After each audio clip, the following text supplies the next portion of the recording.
আমরা কেউ ইজ্জত খুঁজে বেড়াই নিজের স্বার্থের কাছে, যে কোনো মূল্যেই আমার এই স্বার্থ উদ্ধার করতে হবে, সেটা বৈধ হোক আর অবৈধ হোক, তবে আমি ইজ্জতের মালিক হব। দেখা যায় যে সে আর ইজ্জত পায় না। আবার অনেকে আছে ইজ্জত খুঁজে বেড়ায় মিথ্যার মধ্যে, ধোকার মধ্যে, প্রতারণার মধ্যে। মিথ্যা, ধোকা, প্রতারণার আশ্রয় আমরা নেই কিনা? যেমন ধরেন ছাগল কাণ্ডের মতিয়র এক টকশের মধ্যে এসে বলতেছে আমার নামে অনেকগুলো তদন্ত হয়েছে, তদন্তগুলোর মধ্যে তারা আমার কোনো ধরনের দুর্নীতি কোনো কিছু আমাদের খুঁজে পায় নাই, তারা আমাকে দুর্নীতি মুক্ত হিসেবে সার্টিফিকেট দিয়ে দিয়েছে। তার এই টকশো শুনে সে সবাই তাকে সম্মান করেছে কিনা? করেছে। আমি প্রথম এই টকশোটা তার আগে শুনেছিলাম, সে ধরা পড়ার আগে। তো তখন এই ব্যক্তির প্রতি আমার সম্মান বেড়েছিল, আমিও তাকে সম্মানিত মনে করেছিলাম। চেহারা সুরত দেখতে মাশাআল্লাহ অনেক সুন্দর, কথা অনেক সুন্দর গুছিয়ে বলেছে।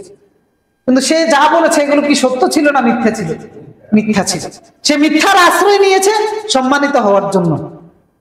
দেখেন আল্লাহ তাআলা কিভাবে অপমান করেছেন। পরবর্তীতেও সে মিথ্যার আশ্রয় নিয়েছে, মনে করেছে ছেলের পরিচয় লুকিয়ে রাখলে আমি সম্মানিত হতে পারবো। তো পেরেছে? পারে না।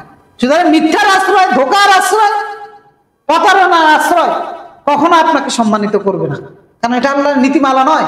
আল্লাহ তাআলা এই নীতির ভিত্তিতে কাউকে সম্মানিত করেন না, কাউকে সম্মানের জায়গায় পৌঁছতে দেন না, সফল হতে দেন না, বরং লাঞ্ছিত করেন।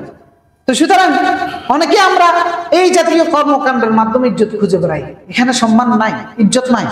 হ্যাঁ, সাময়িক কিছুদিন, একদিন দুই দিন পরে এমন লাঞ্ছিত করবেন যে লাঞ্ছনা আর আপনি কোনো কিছু দিয়ে ঢাকতে পারবেন না।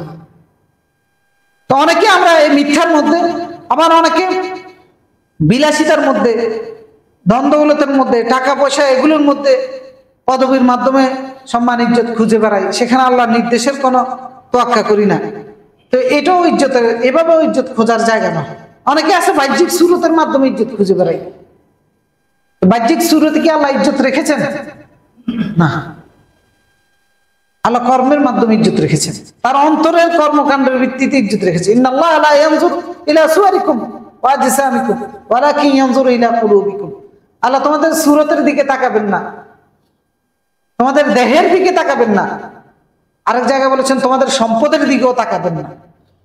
ওয়ালাকিন ইয়ানজুরু ইলা কুলুবিকুম ওয়া আমালিকুম। অন্তরের দিকে তাকাবেন, তোমাদের কর্মকাণ্ডের দিকে তাকাবেন।